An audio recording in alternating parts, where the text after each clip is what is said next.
نماز کا طریقہ کیا ہے؟ سب سے پہلے ہاتھوں کو اٹھایا جاتا ہے۔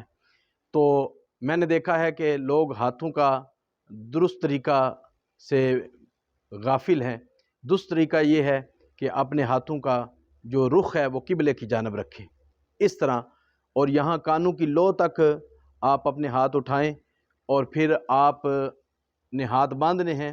اور ہاتھ باندھنے کا مسنون طریقہ یہ ہے کہ 3 انگلیاں بازو کے اوپر رکھی جائیں اور انگوٹھا اور چھوٹی انگلی سے یہ بازو کو گھیرا جائے۔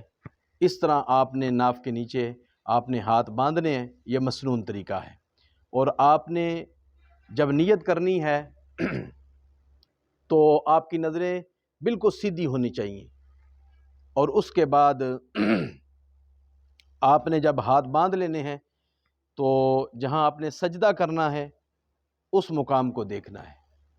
اس کے بعد آپ نے رکوع میں جانا ہے، تو رکوع میں جب آپ جائیں گے تو آپ کی نظر آپ کے پاؤں پر ہونی چاہیے، اور رکوع کے وقت آپ کی پشت اور سر بالکل برابر ہونا چاہیے، یہاں تک کہ اگر لیول بھی کیا جائے تو لیول آپ کا بالکل برابر آئے۔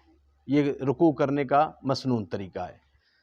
پھر آپ نے سجدہ کرنا ہے، تو عمومی طور پر دیکھا گیا ہے نوجوانوں کو کہ سجدے کے وقت دونوں پاؤں کی انگلیاں وہ باہر کی جانب نکال دیتے ہیں، جبکہ اس طرح نماز درست نہیں ہے۔ دونوں پاؤں کی انگلیاں سجدے کے وقت اندر کی طرف مڑی ہونی چاہیے، یعنی ان کا رخ قبلے کی جانب ہونا ضروری ہے۔ اور جب اتحیات کی شکل میں بیٹھنا ہے تو دایاں پاؤں آپ نے کھڑا کرنا ہے اور بایاں پاؤں بچھانا ہے۔ اور کھڑا کس طریقے کرنا ہے؟ انگلیاں اندر کی جانب کرنی، یعنی انگلیوں کا رخ قبلے کی جانب ہو، باہر کی جانب نہ ہو۔ اس طرح آپ کی نماز درست نہیں ہوگی اگر آپ نے انگلیاں باہر نکال دی۔